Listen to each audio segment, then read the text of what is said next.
Just gonna kill that. Excellent. Hello, everybody, and welcome to Some Assembly Required / G.I. Joe Berg, episode 4. And today we got a very, very special guest, and he comes in the form of Mr. Bobby Vala.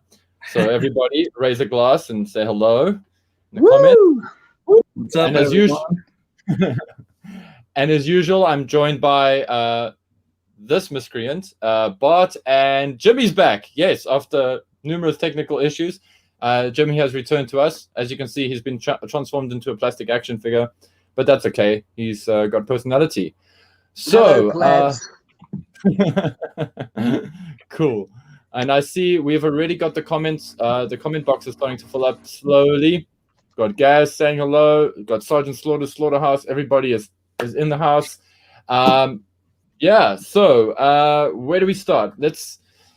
I always have this weird aversion to doing Q&A sort of interview style episodes because it's always like, okay, what's the name of your cat? Cool. What does your cat do? Ah, interesting. So we're gonna do the show as normal. We're gonna throw Bobby into the mix. Bart was considering having us all dress up as women and not telling Bobby and then surprising him. We decided it's too early for that. Maybe the next time. So let's start off with one of my favorite sections. Who's got new cool stuff? Have any of you guys got new toys lately? No, not since the last show. What, last week? Yeah. I've made new toys, baby. Yeah, that's the spirit. I did make something I haven't posted yet. Some Halloween decorations for the house. Cool. I got that, dude. And then I got that Power Rangers dude. I'm going to work on customizing him. Nice. That's about it. I've been curious about those Hasbro Power Ranger figures, but I don't know. I just don't like their hands. I kind of want to. I'd rather give my money to Bandai. It sounds bad, but I'd rather give my money to Bandai for those. I got something pretty cool that I want to show off. I really love the Ninja Turtles, and Super 7 has been doing this Ultimate line, and I love it to bits. It's the coolest stuff ever. So I got Shredder. Finally came out. Yeah, we are the Turtles, and he's great. He is such a great toy for looking very minimal. He is a lot of fun. Love the head sculpt. This cape, it's soft good capes with the wire lining, and the cape has actually been seamed.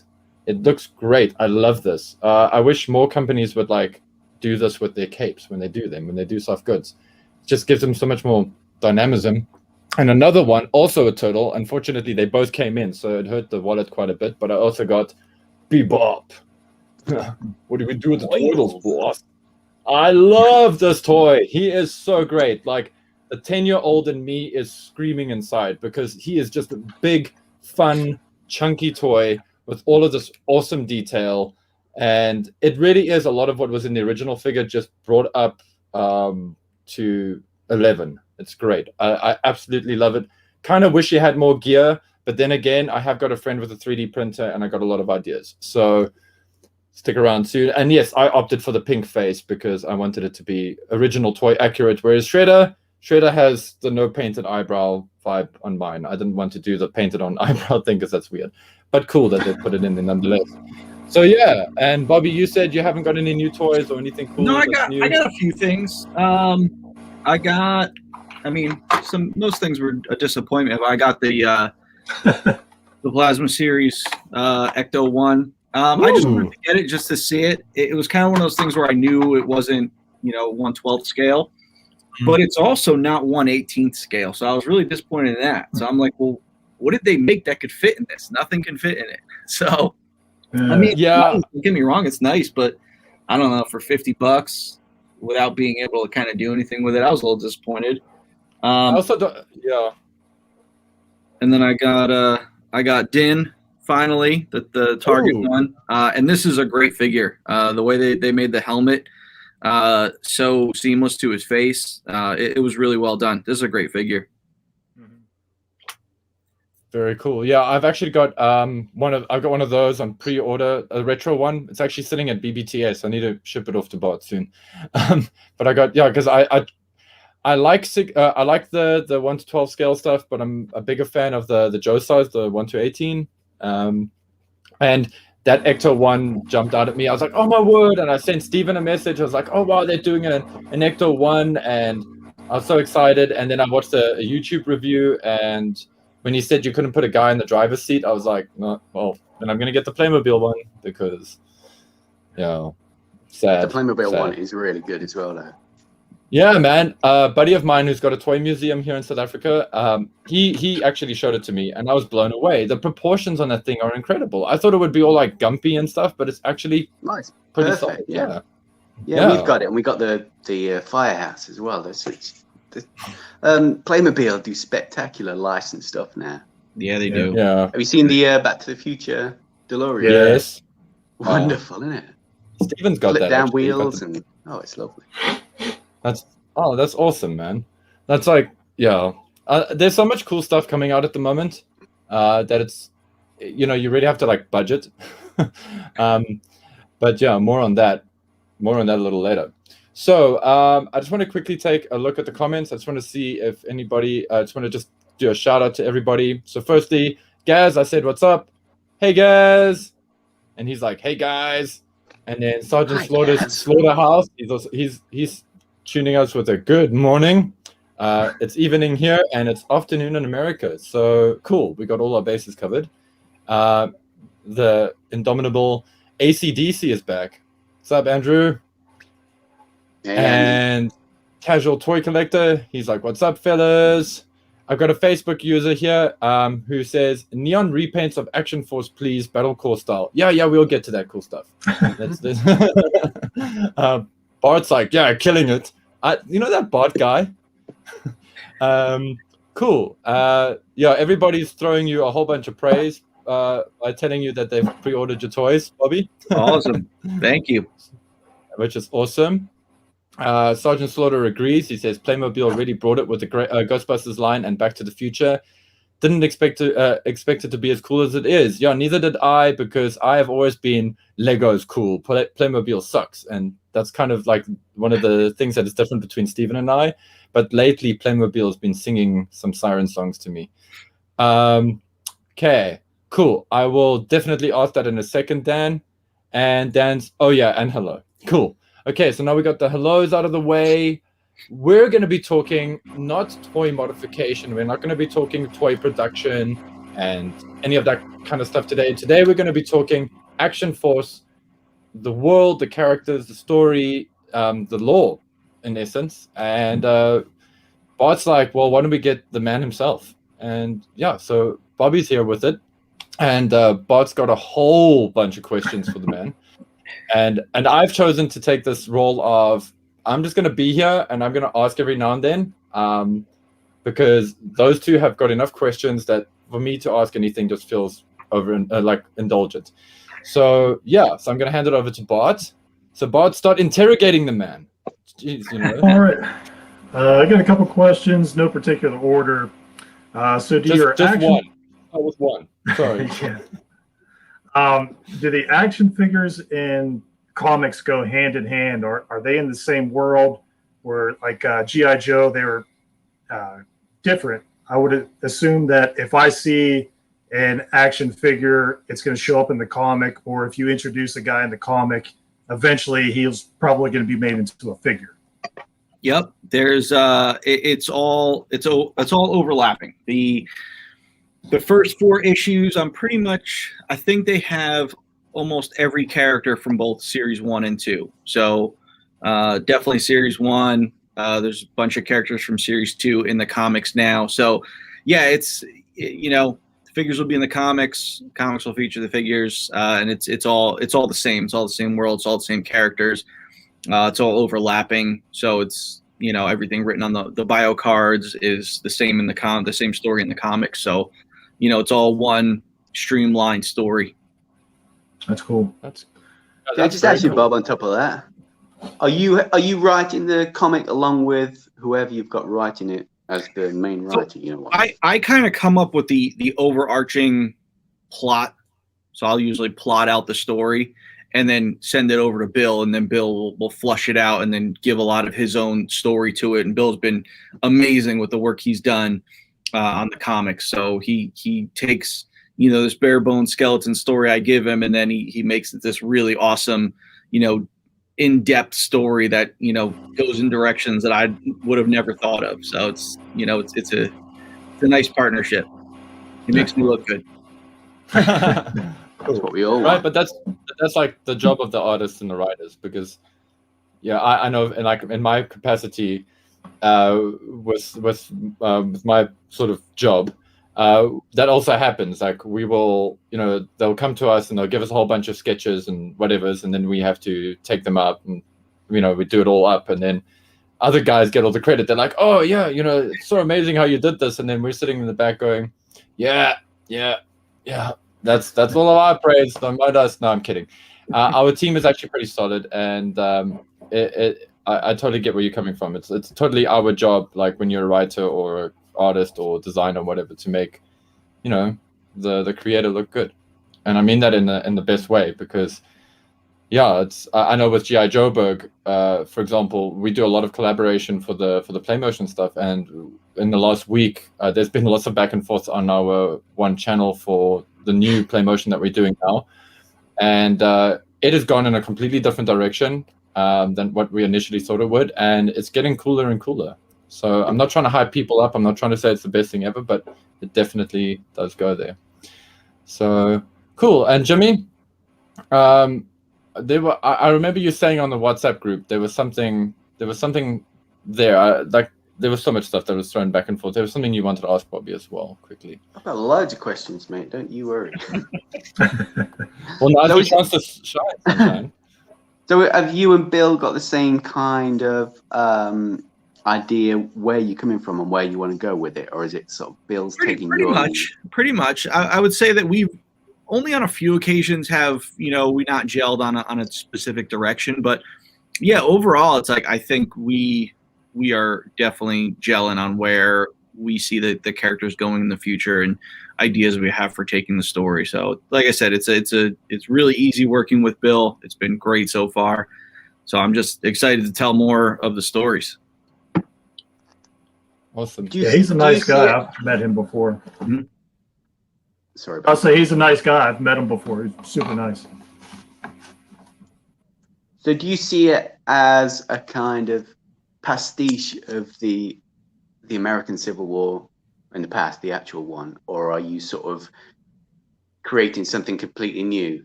Kind of like in British comics, especially 2000 AD, they often sort of pastiche real life events and put them into the stories using their characters. Are you doing that, or is it sort of a completely new kind of time storyline? I think it's a little both. I know, it's like I came up with this story, 2 years ago. So it was kind of like, where could I see things in 8 years from now? And I just kind of had this idea of something cool that could happen, because I knew I didn't want to do post-apocalyptic because that's kind of been done a lot before. But I wanted to do something unique that's just hasn't been done. And that's where I looked at things and I was like, man, the country's so divided. Why don't we just kind of piggyback on that? And that's sort of how I started snowballing with this idea. But now it's like I started to see things happening now, and I'm like, wow, it's getting really close to becoming Action Force. It's very relevant in your story. But even now, like I'm starting to see things now, and I'm like, okay, well now, because I kind of saw that direction coming, now I can kind of take what's happening in real life and then put a little bit of a twist on it and merge it with the story that's kind of already going in that direction. Yeah. So what was it? So yours is like a second Civil War. What was the straw that broke the camel's back that we're fighting over? So it's a little different than the Civil War. Civil War was just kind of two sides, and in Action Force, the country is divided as a whole, and they start to see that having a federal government isn't the right direction, and that each state Nowadays, it's like each state, we all have our own laws anyway. You know, some states have stricter gun laws, some states are legalize certain drugs. So it's everyone's different. They're all kind of operating on their own, but there's this overarching federal government above it. In the story, that federal government is just no more. So that's dissolved, and now each state becomes a republic because it's no longer United States. So there's no states; they're republics, operating on their own, governing themselves, making their own laws and rules. But there's that uneasy kind of infrastructure going on because everyone borders, and you still have to deal with trade. So what do republics in the middle of the country doing for trade when you have border republics with the ports and things like that? So it's a lot of like working together, but at the same time, kind of not working together. I got a really good question here in the chat box that I want to share with you. It's from Dan Szymanski, and he goes, "How much of the Action Force mythos changed or morphed since the Dream originally began 2 years ago?" It hasn't really changed. It's like evolved. It's just become more flushed out. Like I had the rough story idea, but each day, more and more like things kind of came into play, and and it just took their original story and just layered on top of it. So it never really just turned into something different. So it's always been the same story, but Bill's come in throwing his own twist on it. I have a gentleman that I brought on as a military consultant. He does a lot of cool stuff for me, and lingo is correct, and what the characters are doing is realistic military. So he's kind of come in and help throw a little bit of a spin on it. I've put my own thing on it. The guys that I have working on the movie stuff, they're coming up with ideas too. So it's always evolving, but it's been the same direction, just different roads. Yeah. And I got one. I was going to throw a bit of a spanner in the works. So I know that you've got a South African guy doing some of the colors for the books. I think it's Dion DeLonge, if I'm not mistaken. Andrew Kramer. Oh, it's Andrew Kramer. Yeah. Yep. Sorry, Andrew. He's going to kick my ass for that. How's it been working? Listen, Andrew Kramer and Dion DeLonge and a lot of those, the local comic book scene here in South Africa, those guys, they really are amazing. I'm going to do a shout out. There's guys like Sean Isaacs and Jason Masters that are also exceptionally good. They have done stuff for DC and Marvel and whatnot. I believe Andrew Kramer has also done stuff. Anyway, and then of course my very good friend Warren Lowe. He does a lot of covers for everything really, DC, Marvel, etc., etc. He actually did a Joe cover once with the Baroness around the same time we were in JoeCon. So yeah, I wanted to know, how's it been for you working with the South African on your book? Listen, I'm gonna take a moment to just say, the comics would not be possible without Andrew. Andrew is the glue that holds all the comic stuff together. He has been an unbelievable person to work with. He is incredibly talented.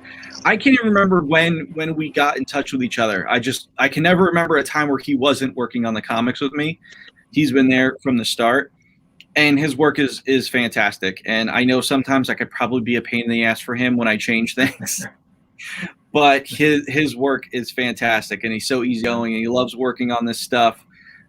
So it's been great. He colors the majority of the books. I think the only one he didn't color was, I think, issue 2. Issue 3. Yeah, I think he didn't color issue 3, but he did all the colors on issue 1, issue 3, issue 4. He colors my covers, which is awesome to have him color my work. He does a great job on it. He does all the lettering, but he also takes everything and gets it all prepped for the printer. Like, he formats everything for me and sends me the file. So that's why I said, like, he is the glue. He makes all this possible. He does some great, poster stuff for me, takes existing artwork that we have. He's very graphically skilled and makes, cool posters or, things that would be good, the designs for the t-shirts, that sort of thing. So, big shout out to Andrew, because he's awesome to have. Oh, that's cool, man. And it's glad I'm very happy to hear that it's a South African that's doing well, and that I'm glad to hear that praise from him. It's just mostly because that industry is growing in South Africa. The animation and comic book industry in South Africa is growing, and it's guys like Andrew and Dion and Sean and Jason and Warren that are like kind of helping to push it forward. So yeah, so I'm definitely going to point Andrew to this. Awesome. And be like, yeah, because major props. Those guys are awesome, and there's more, and it's cool to hear that. So Yeah, there's more.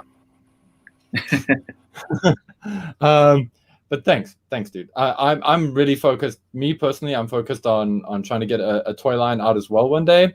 Not the same thing, so don't worry, we're not going to compete. But that is also a dream of mine, and I think I mentioned that to you when we first met for the very that time at the Pickle Barrel when we met there. I think you told me how you like studied action figure design in university or in college. Mm-hmm. I'm a bit fuzzy on that one, but I was like, wow, that there's like a course for that. That's amazing.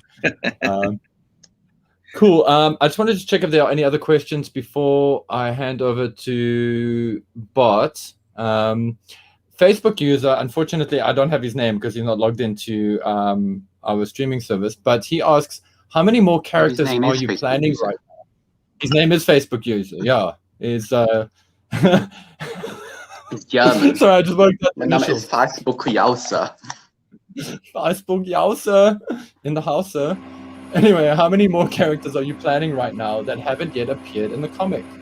Let's see. Pandora hasn't shown up yet, but I just finished writing her issue, and I'm going to have an artist starting on that one in the next week or two. That issue's probably my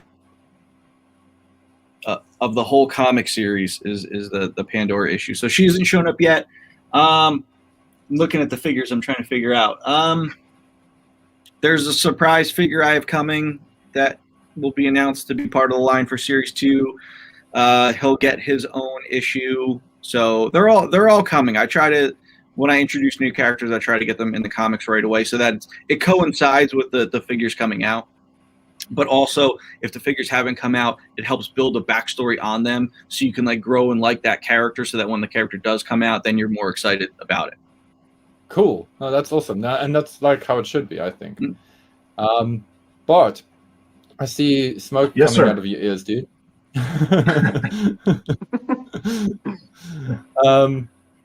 Yeah, that what I'm trying to remember now.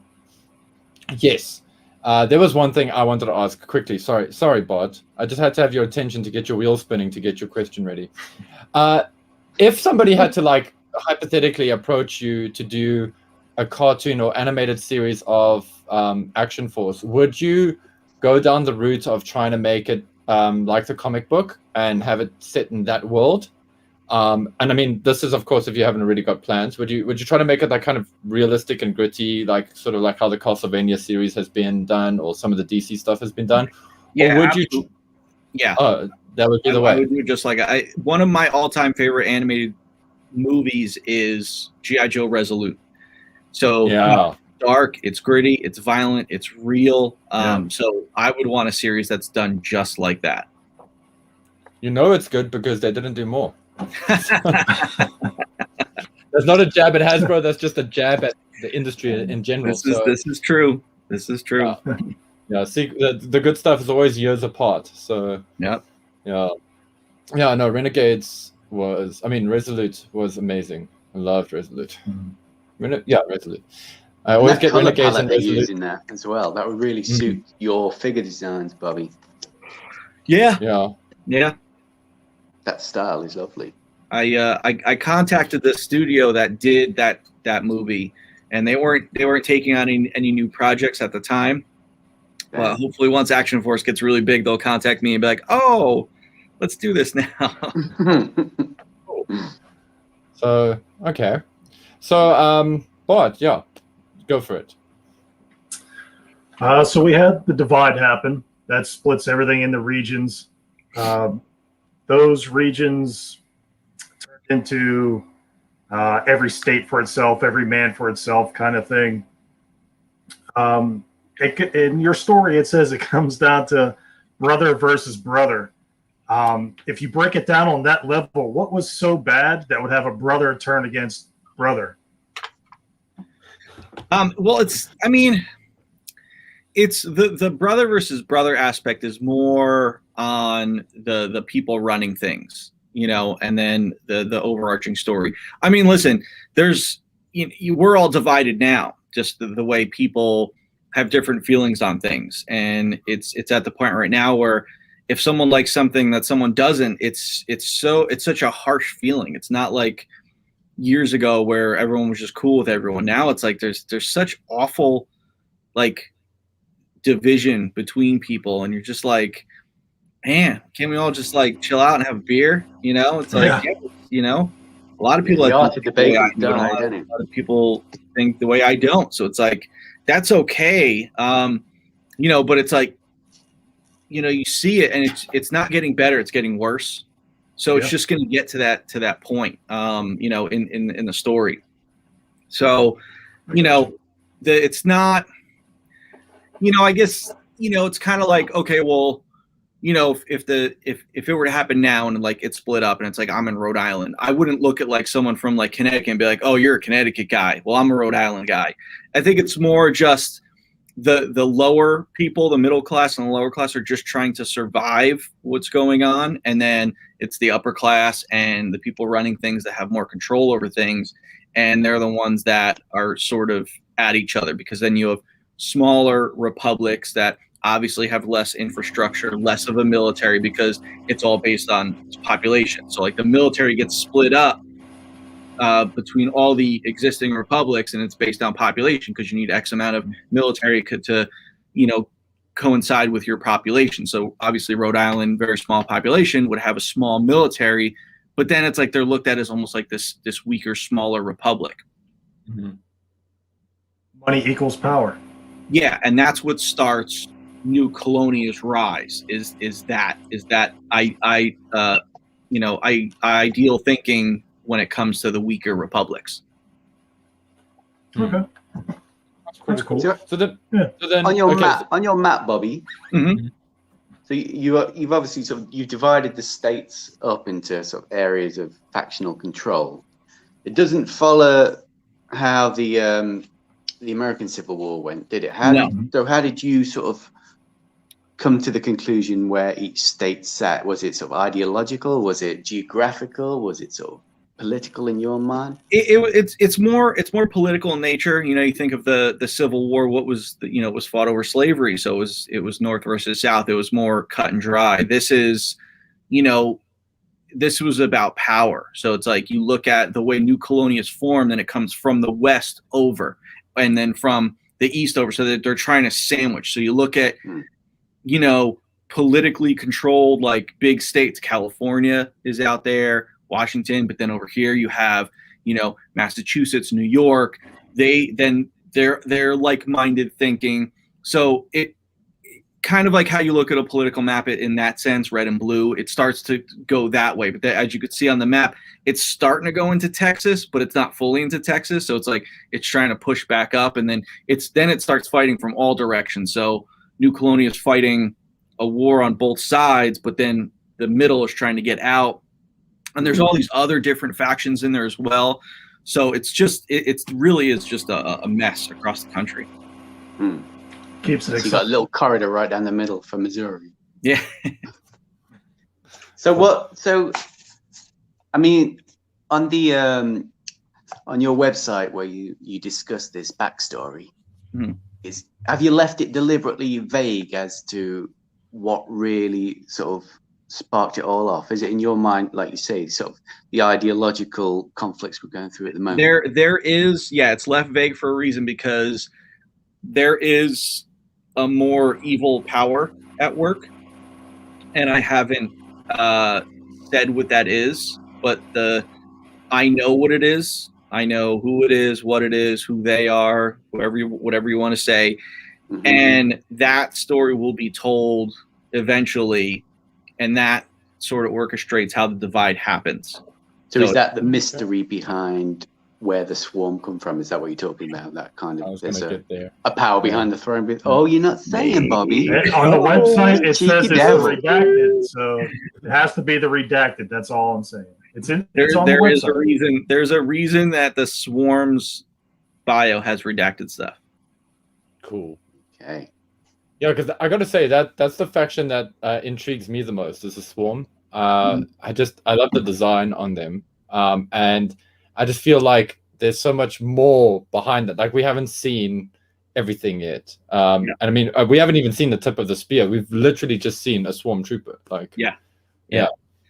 And, They're fun. When I was designing the line, the rest of the characters are all very real world military gear based, but I wanted something a little out there, a little more sci-fi, a little more tech, because the controlling force behind the Swarm is, looking into sort of that future tech, and that's, why the Swarm look the way they do.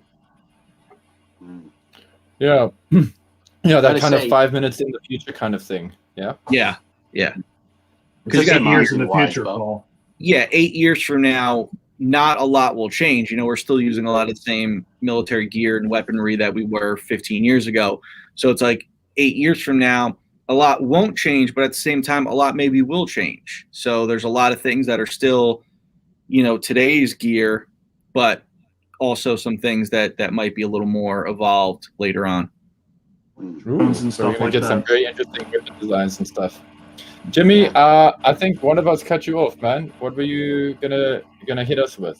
Oh, I was just going to say, yeah, customizing wise, Bobby, you had a collection of your figures. You have got that perfect balance of like the high tech, and then you've got the sort of the standard military gear, which is my favorite kind of aesthetic. That sort of Metal Gear Solid look, where you have sort of you could easily make something that's very high tech underneath, like a sneaking suit using a Swarm figure, and then cover it with a sort of standard modern day military gear, which is gets my juices flowing, baby.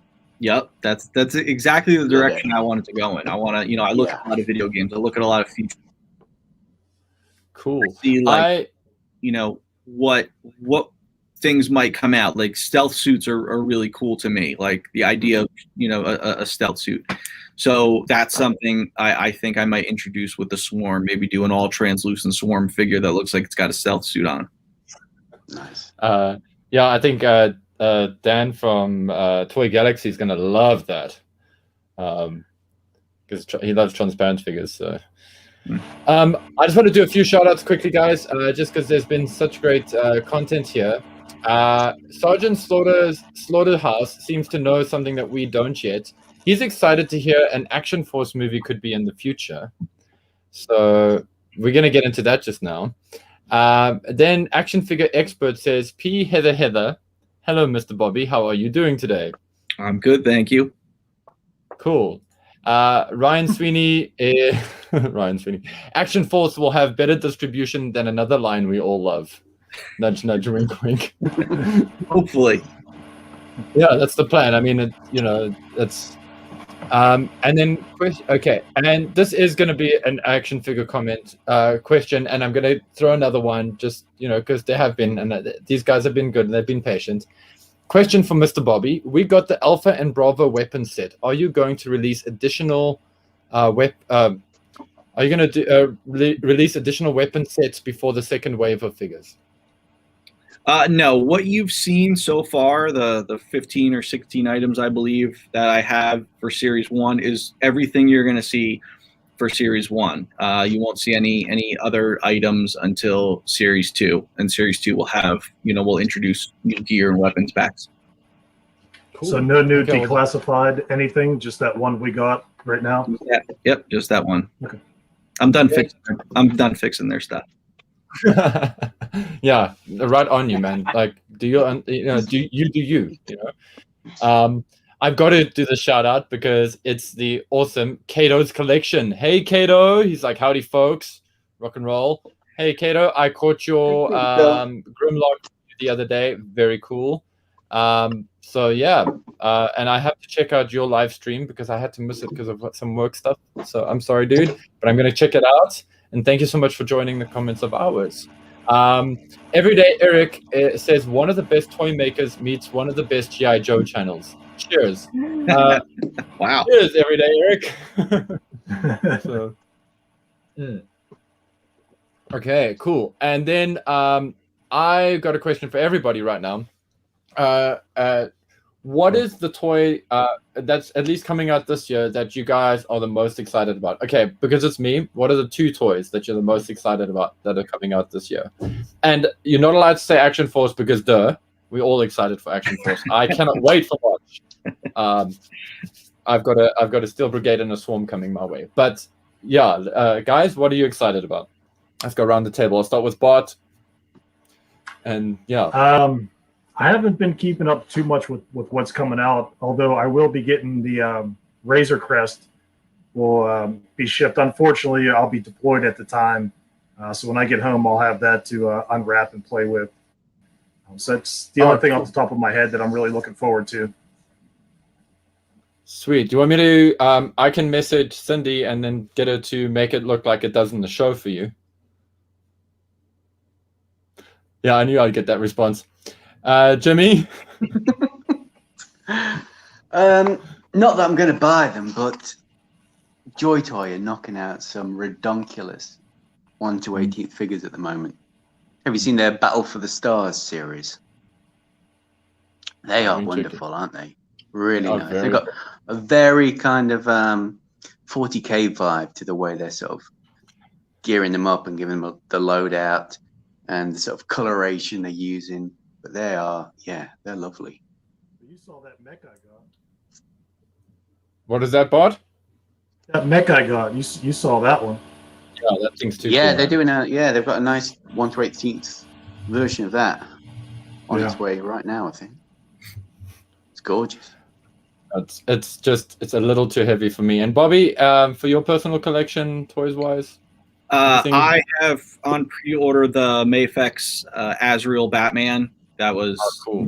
That was a big part of my childhood growing up. So what Mafex is doing, they're killing it. They're doing such good stuff, and I love the fact that they're doing 90s DC stuff, because that was my era of comics. I wasn't a Marvel guy. I was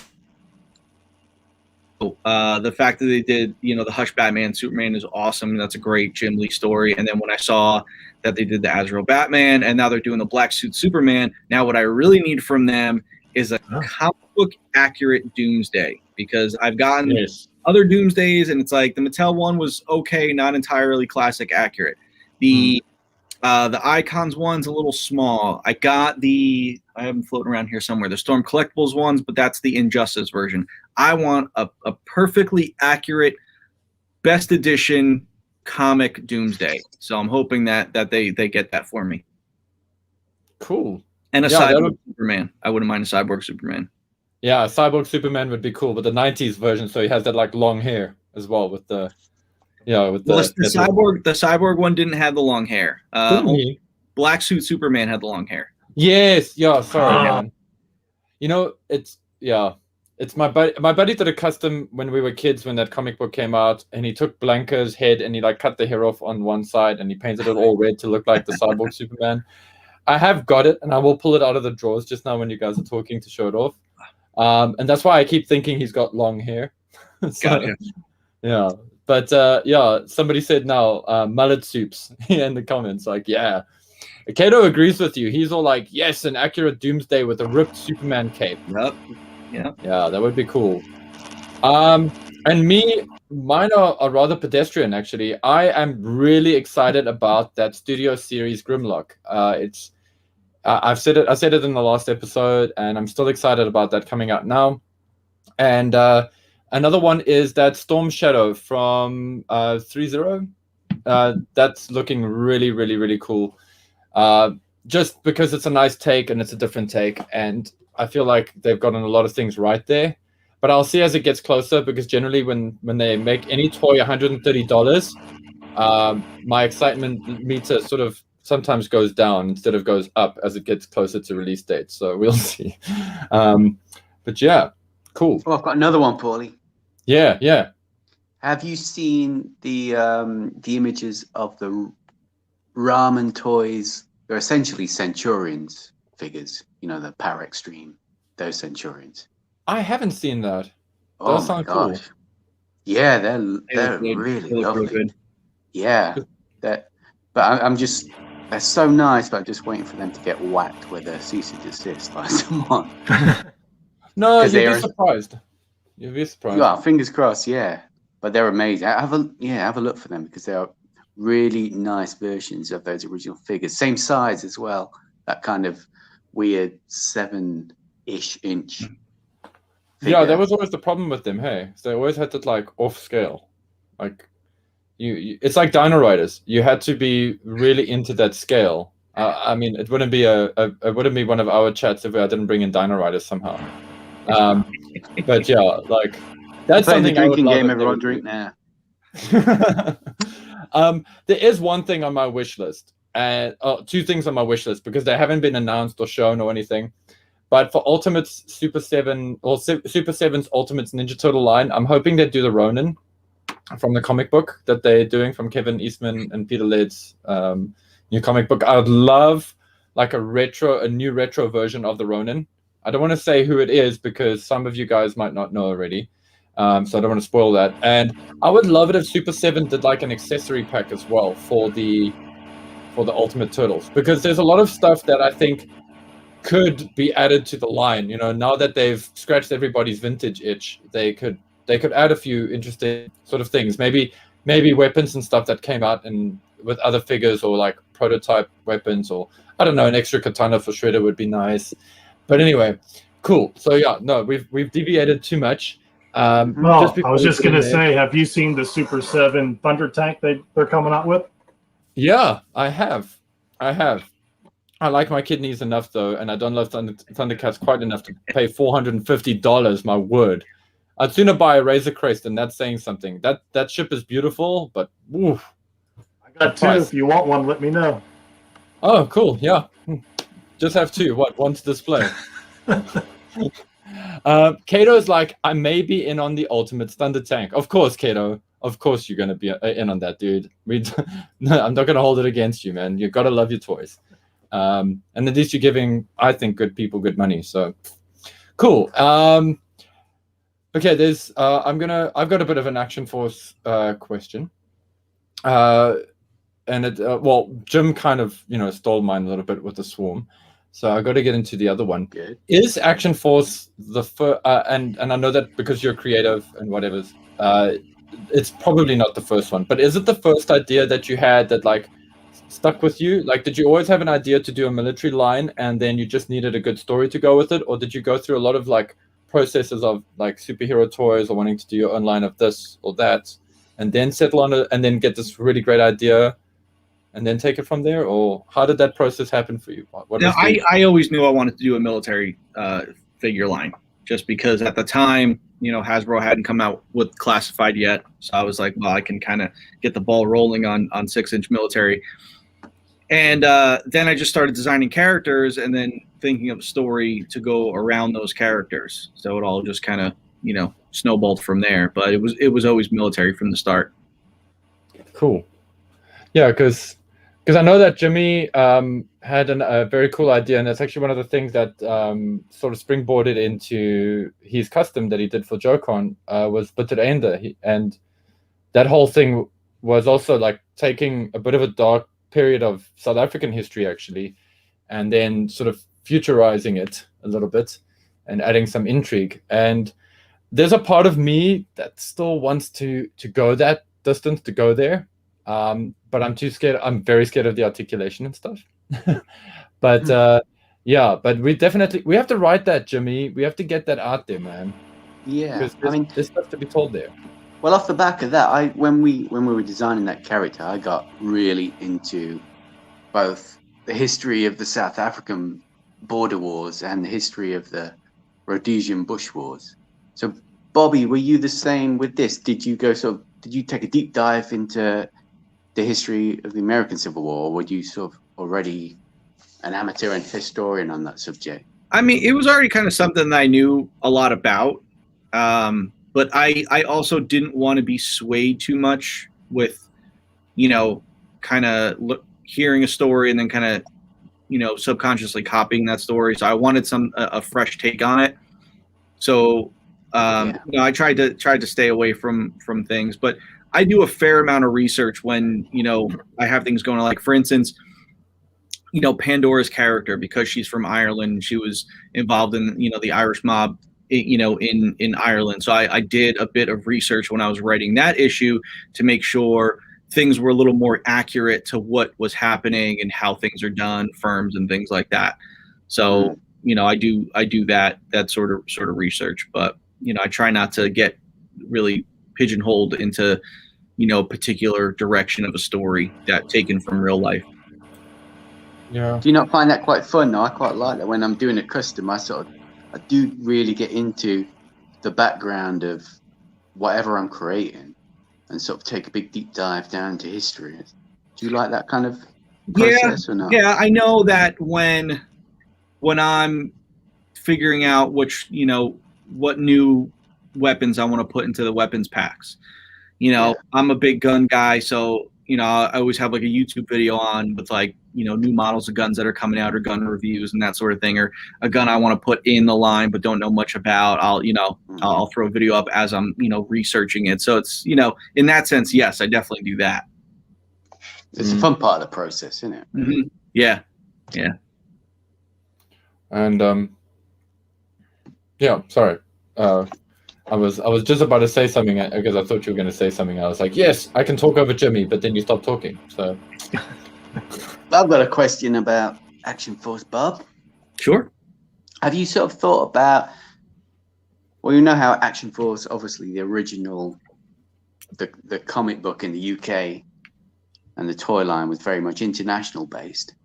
Mm-hmm. Have you taken into account in your background story, in your world building, how the events in your version of the US affect the rest of the world? And got any plans to sort of branch out the story globally? I'm working on that now because that's, that question has been raised. Like, how does this affect the rest of the world? Because we do know that when, the United States economy falls, it tends to affect the rest of the world. So how does that come into play? I haven't dove into the international aspect of it just because I know there's so much story to tell for what's going on in the country now. So, but it'll definitely get into that realm. Yeah. Any more international characters on the horizon? I think so. You got one XSAF, haven't you? Oh, I think so, Bob. I think so. He's so coy, isn't he? Yeah, right. You're not going to get anything out of him. He's tight as a drum with the stuff. He knows what to let out and what not to let out. I've gotten better at kind of keeping things. I know I love telling everybody everything, but I know sometimes I have to hold stuff back a little bit to make sure that the surprise is worth it. Cool. Yeah. Baby. Now I've got a question for everybody, in the room. But Bob, I understand if you don't want to answer this one, but this is for everybody in the comments and for Bart and for Jimmy.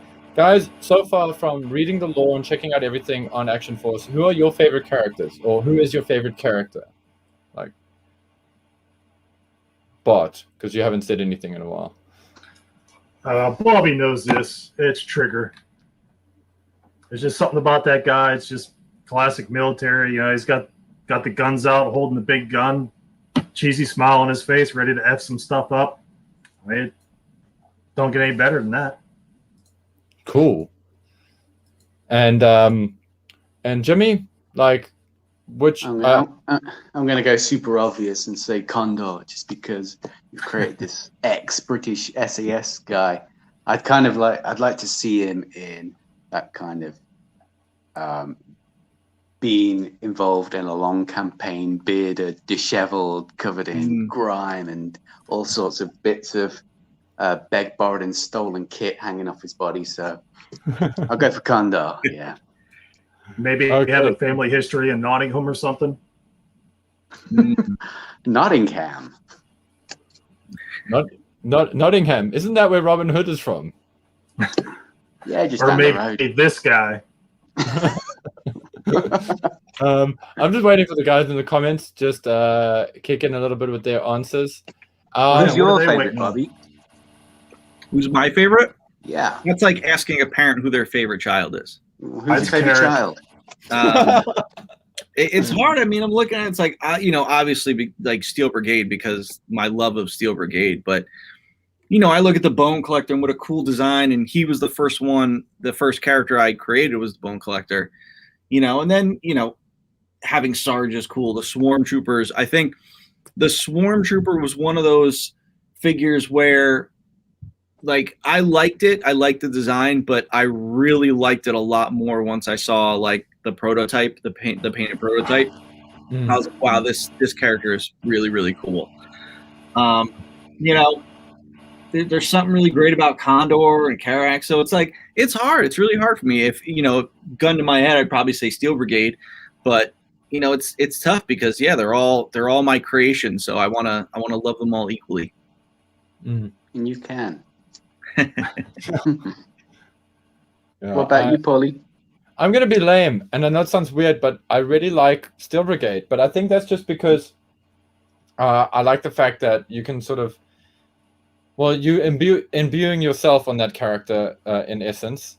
But I think that I just really like that kind of concept for a character. It's the everyman, and I think.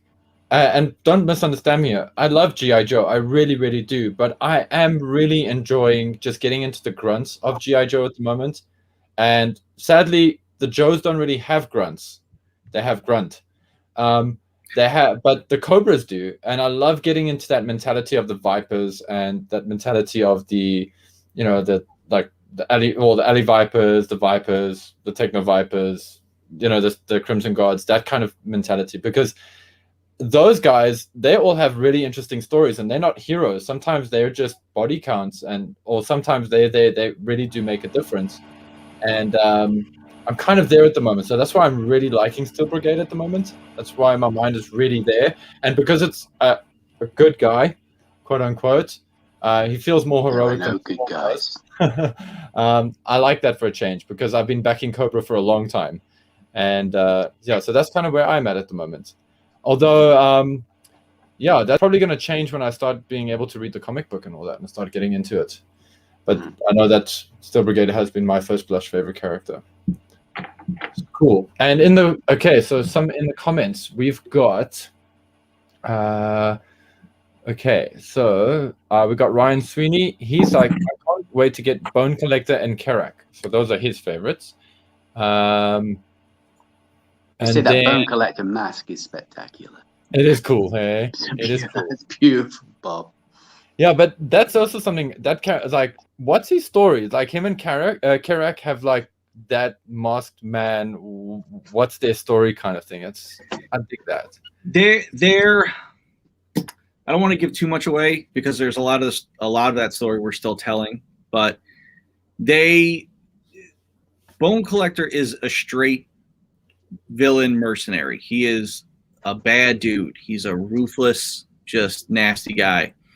Karak, he's portrayed as someone who you may think as a villain, but you'll start to learn, especially in issue 5, that he may be a conflicted character on what's going on, and there's way more to him.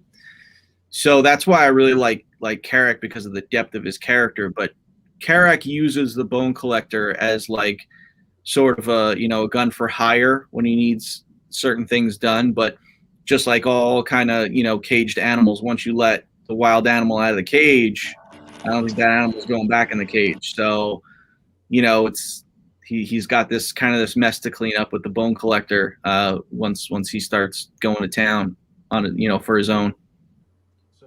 True mercenary, then he could go either way, just who's ever going to pay him, and it fits his attitude at the time. Pretty much.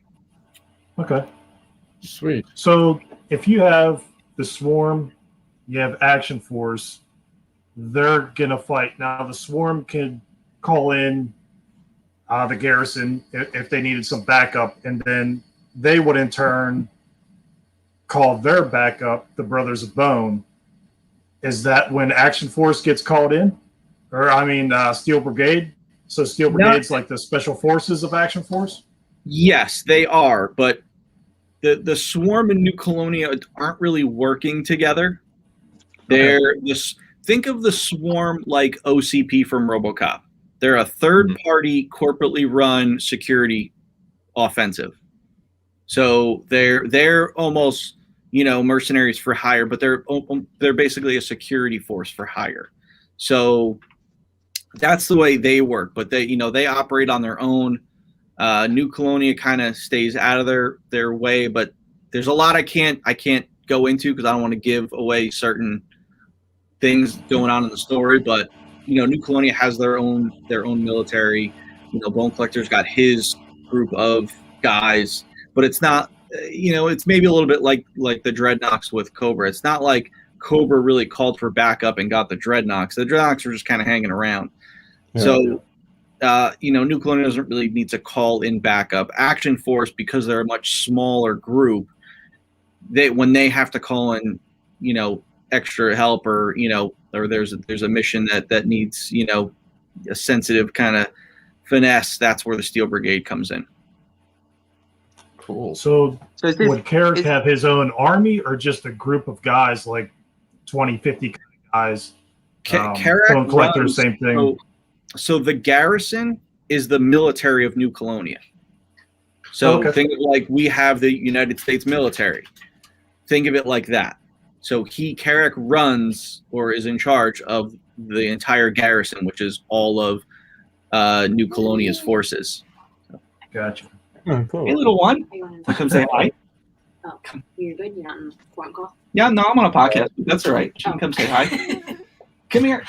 Come here. Oh, let's see. Who came to the show? Play-Doh in her hand. There we go. Oh, hey. Bobby chose his favorite child.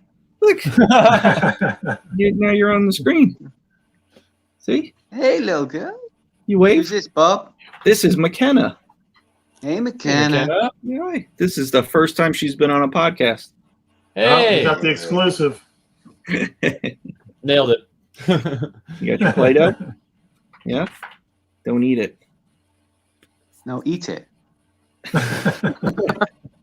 No, then we got to get it out of her mouth. It's yummy. Yeah. Oh, she's a sweet. How old is she, I'm going to Bob? grab something out of one of my toy drawers in 2 minutes. You guys keep each other entertained. I'll be 2 seconds. Gotcha. How old is she, mate? She's a little over 1 now. So. Oh. How old's your little lad now? What's up, huh? He's my son's 4, so she's starting to get to the point where she can run around with him now, pick on him a little bit. No, you can't press the keys. Yeah, press the keys. Jim, you're such Bobby a bad has left the chat. happy face emojis. So I here's that custom I was telling you about that my buddy made when we were kids. Just trying to get a. Oh, you found him? Yeah. So I'm just sorry. Yeah. Nope. So there he is. Like. That's very cool. Here, go see the dragon. Yeah. So it's David's like cyborg character, and we had this whole like story. I've mentioned it on the podcast a few times, but these guys are like super powered. They're like kind of a mix of like Saint Seiya and maybe a little bit of DBZ, but I mean we were both like between the ages of like 8 and 12 at the time, and Dragon Ball hadn't come out here in South Africa, and he's Cantonese, comes from Hong Kong, so I was privy to all of the stuff like Gundam and all that mad stuff. So yeah, my G.I. Joe playtime became like and all kinds of superpower stuff. So a lot of our toys ended up being customized and stuff like this. You got her? Great. Bobby's had enough of your bullshit. Yeah, Peace out. I am done. Sorry, she ran off. I just wanted to make sure she wasn't running no, upstairs. it's all good. You Grabbed gave the Jimmy figure off the wall and took off. Yeah. I am so scared of that one day. I don't There's know a how to trail do of that. vintage action G.I. Joe parts down the landing. So I want to quickly just check if my patrons have posted any exclusive questions for you in our group. Nothing as yet. I think it's just because everybody made it here to the stream anyway. I got a question about the Swarm, Bob. What's that? I've got a question about the Swarm. Sure. Or is this something you don't want to give away, sort of where the Swarm actually operate from? Yeah, I can't give that away yet. There's way more to it. Yeah, I thought so. What a about good how do they get recruited for the Swarm? The Swarm are all, ex or current military operatives, guys that have had training. So, again, there's really not, I can't really go too much into Swarm stuff just because of, the secret nature of the backstory. So if it was because the state of the world being the way it is, if this was ex-military guys, former or part of the military when they broke off, they were just absorbed in, or if guys were just looking for jobs and they were like, screw it, I'll be a Swarm. You're fishing, man. I can't tell you. Stop asking about the Swarm, Bart. It's that military tenacity that he's got there. Like speaking to a copper, isn't it? So, right? Yeah.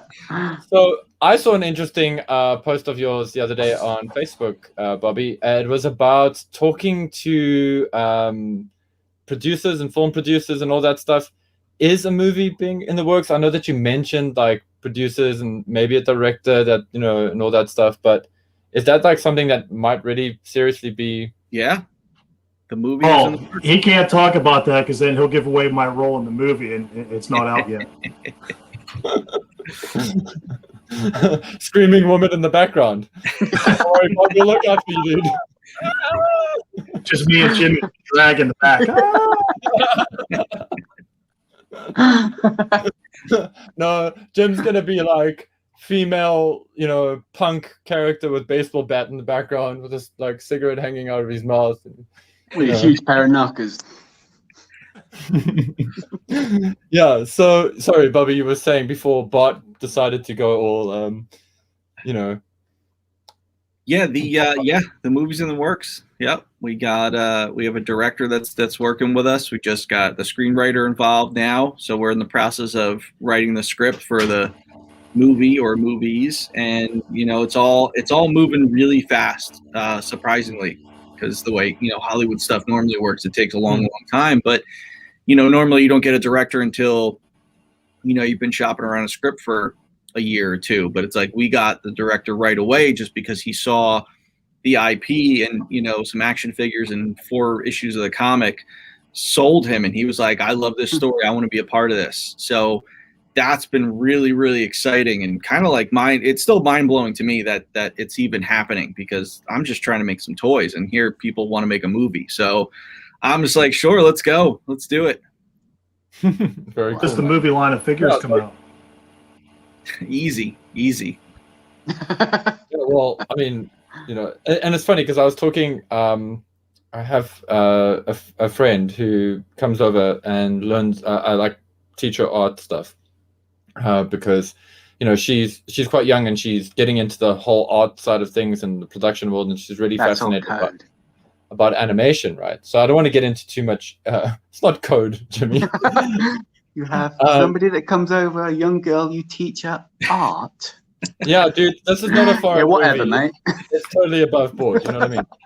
So anyway, so she was like telling me that she's not really sure what to do with her life. Like she knows she wants to do animation and she's giving me all these other things, and I'm just like, wow, that sounds a lot like the side effect of what you want.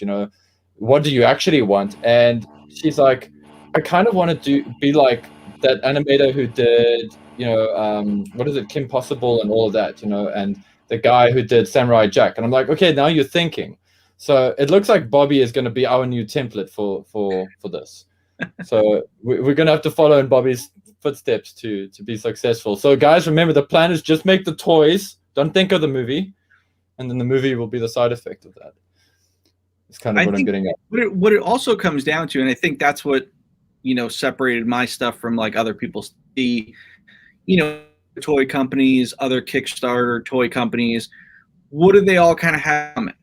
A lot of it is just customizable action figures, Marauders, 4 Horsemen, Time Novel Legends, You know, a lot of it is just that kind of like make your own characters kind of world.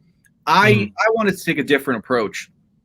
I knew I wanted to create an IP. I wanted to create characters and a story, something that I could evolve the toys and then also evolve past the toys. So, and it's really working out in that sense now, because the popularity and success of the figures made the comics possible. That together made the movie possible now. So, you know, it all kind of layers on top of one another. So, you know, the plan's working.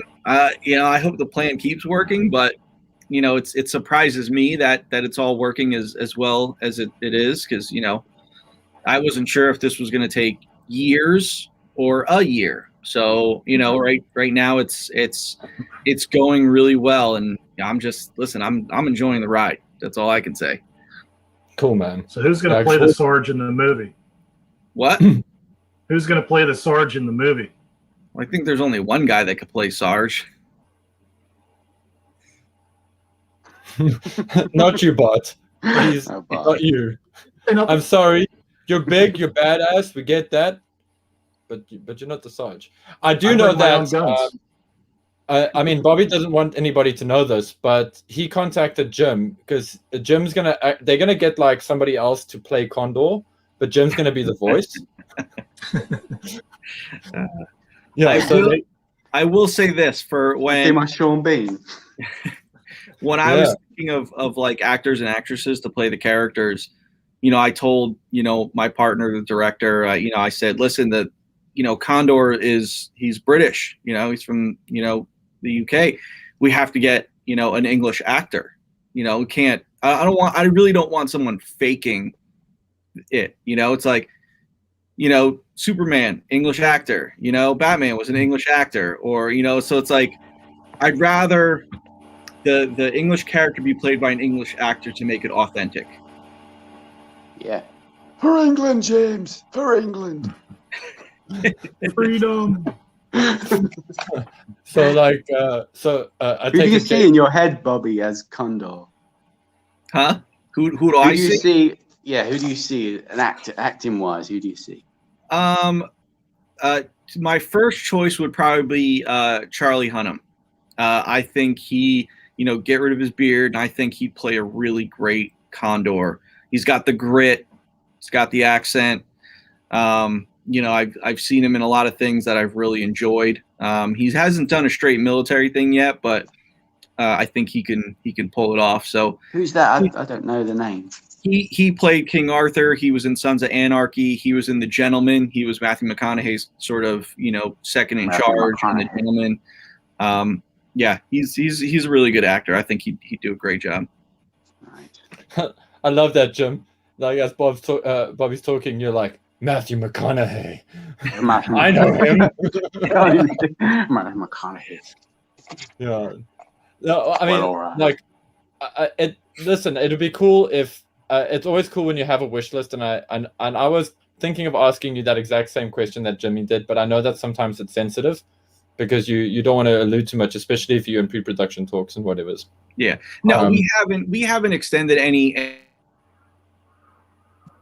actors yet. It was just more of a thing where when I was putting the character guide together, I put together 5 or 6 actors and actresses that I felt would, in my mind, would look good for the role. I mean, you know, when a studio picks this up and then their you know, casting person gets a hold of it, they know everyone in Hollywood, so they'll say, oh no, I got someone perfect for it, someone I wasn't thinking of. I just pick people that I think would come to mind to play that character. Cool. Okay, because I remember when I always called it Twisted Toy Fair because that was clearly my favorite part of the magazine. But Wizard magazine used to do these great dream casts, or you know, like these cast ups for different movies, and I used to love that. There used to be such great talking points, so I mean, in my mind, and I only have a limited understanding of what Condor is.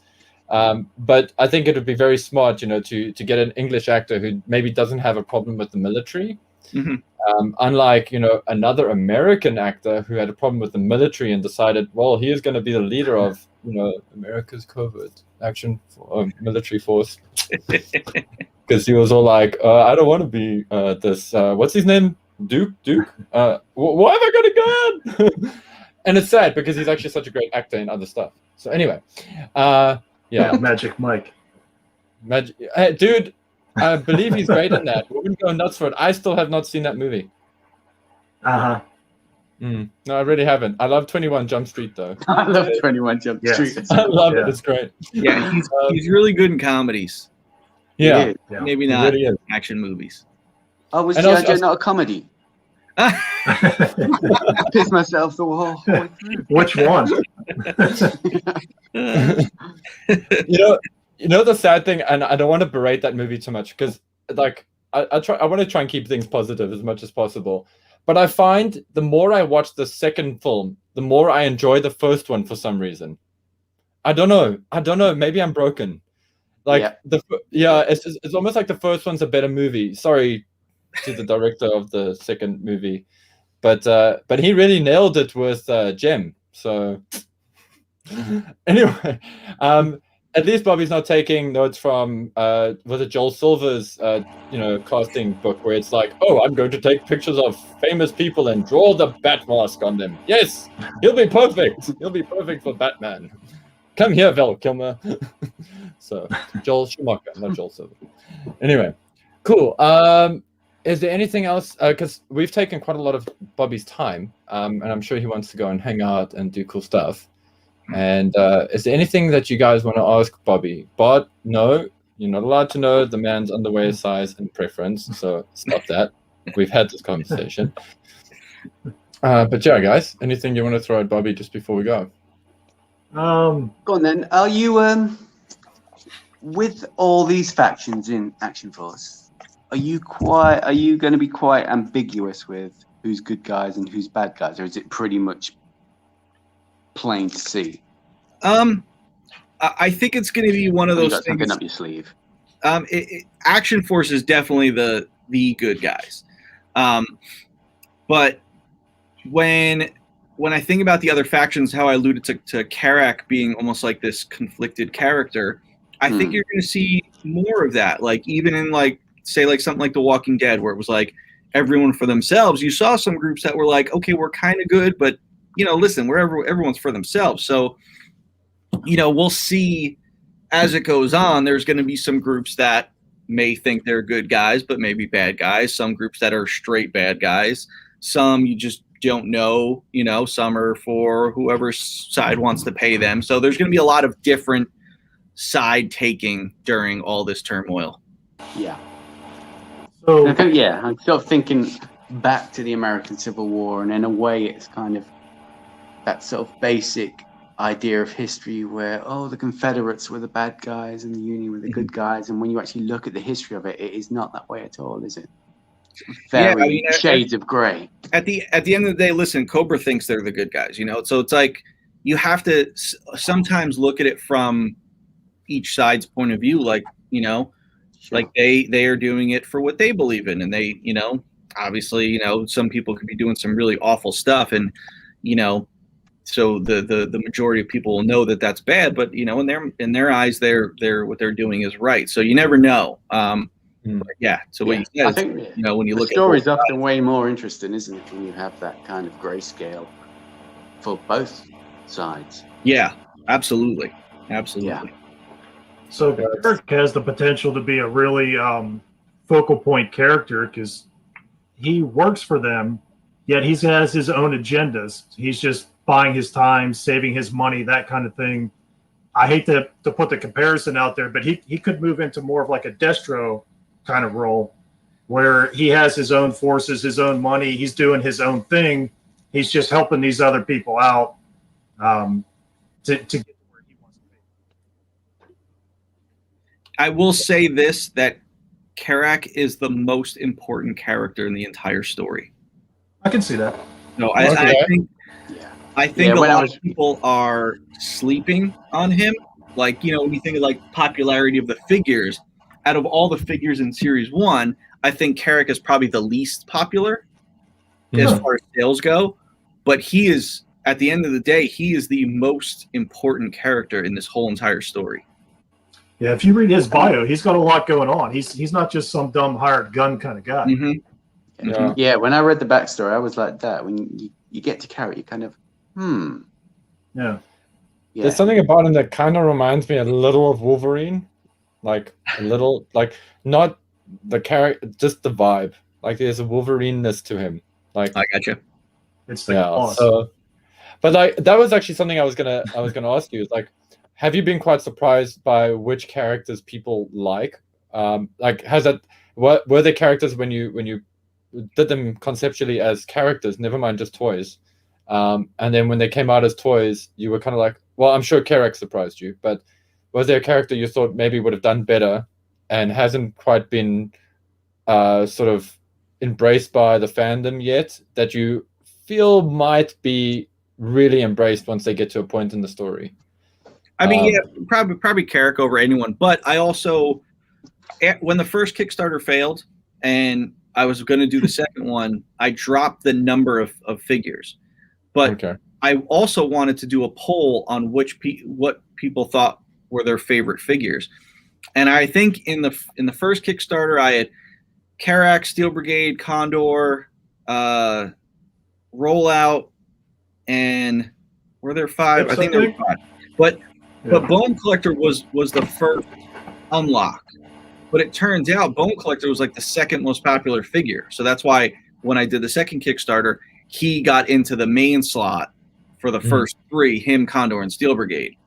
I actually thought it would have been Steel Brigade, Swarm, and Bone Collector, but it ended up being Condor because I think at the end of the day, people want a straight, realistic military character, and Condor fits that need. So that's why Carrack or Condor got into the main slot, and it's great because I think that's a great first set is Steel Brigade, Condor, and Bone Collector, and then I was able to get Swarm and Carrack in it, so I was really happy with the rollout for Series 1. Then obviously bringing Sergeant is pretty amazing, and then the Wasp is the BotCon exclusive, so it's a great Series 1.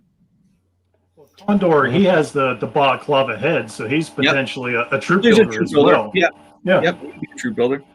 Yeah. Now, do they have their own separate name? Like he's Condor because he has the face. The balaclava guys, did they have a name? They're Republic troopers. So basically, those basic troopers are the militaries of the republics. So just they're your average military guy.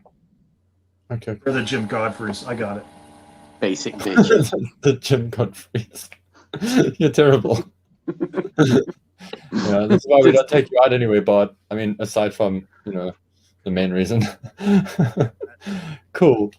Yeah,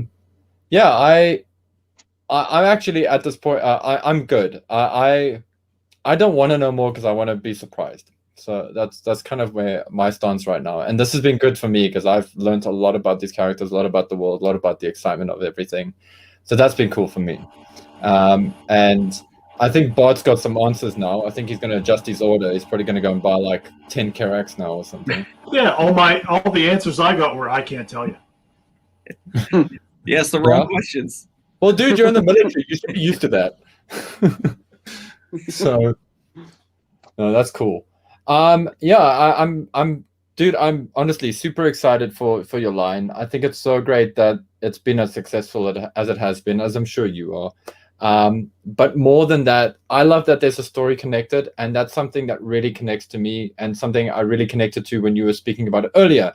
Because all these guys are doing these great figures for necromancy, for customizing, which is cool. There's absolutely nothing wrong with that. But it's so good to see like a toy line with a lore, and you're really pushing it hard, and you're really putting a lot of yourself in there.